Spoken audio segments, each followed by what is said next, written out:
August 1st is coming, and instead of a handshake, Washington's offering a shotgun. President Trump has made it clear.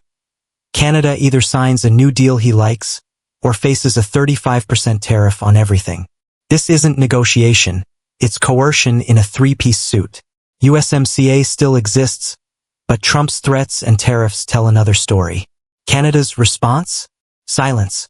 No outright. No to storm. Just redirection. While Washington shouted, Ottawa shifted.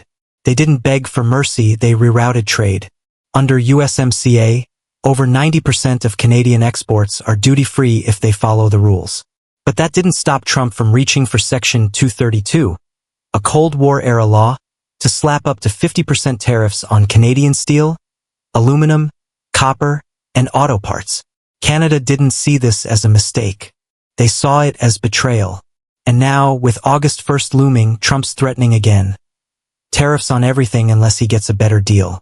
Not a compromise, but an ultimatum. Canada's leadership, Prime Minister Mark Carney, Minister Dominic LeBlanc, and provincial premiers aren't flinching. They agree. No deal is better than a bad one. In fact, Canada is quietly moving away from the U.S. economy. Exports to the U.S. have dropped from 75.9% to 68.3% in just 1 year. Nearly a third of Canadian businesses have stopped relying on U.S. trade, and more than a third are sourcing materials from elsewhere. This isn't just a diplomatic cold shoulder, it's a structural pivot. Canada is no longer playing America's game. While Trump chases headlines, Canada is laying groundwork. Bill C-5, passed in June 2025, isn't just economic reform, it's a national reset. It streamlines trade across provinces, fast-tracks infrastructure, and links southern industry to the Arctic. And the Arctic is no longer a frozen afterthought. It's rich in lithium, cobalt, and rare earths key to electric vehicles, semiconductors, and future defense tech. Canada has appointed its first Arctic ambassador, opened new consulates in Greenland and Alaska, and invested billions in radar, clean energy, and indigenous-led defense teams.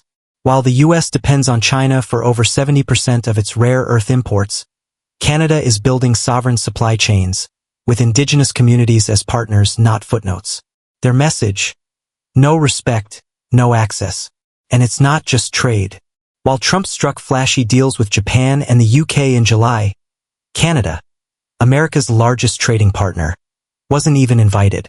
Instead, Ottawa inked quiet agreements with Mexico and pivoted towards Southeast Asia and the Mercosur bloc. Meanwhile, the White House hit Canada with back-to-back tariffs. 25% in February, 25% more in March, then a crushing 50% in June. But tariffs don't build trust, they break it. And trust, once lost, doesn't come back easily. Canada is preparing not for August 1st theatrics, but for the USMCA review in July 2026, the moment when all three partners must agree to renew or rewrite the agreement. Canada wants to enter that moment strong, independent, and ready, not bullied into a bad deal under pressure. While the White House stages press conferences, Canada builds quiet leverage. They're investing in geography, partnerships, and self-reliance. They're not just dodging tariffs. They're outgrowing them. Even in the Arctic, the U.S. is being left behind. At the recent Arctic Council handover, Canada joined Denmark, Greenland, and Norway in deeper cooperation, with no U.S. seat at the table. While Russia and China expand their presence, America's chair is increasingly symbolic. Canada's not alone. Mexico, Brazil, Colombia, Argentina, Chile, they're all rethinking U.S. dependency. They're signing regional deals, exploring new partners, and building futures that don't wait for Washington's approval. What we're seeing isn't a temporary rift. It's a slow, soft separation. Allies aren't storming out. They're just not coming back. They're not shouting, they're shifting. And that shift is louder than any tariff. So here's the question.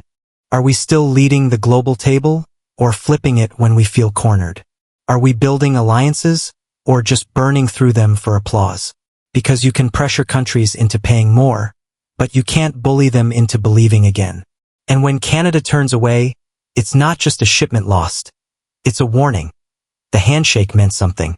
Once.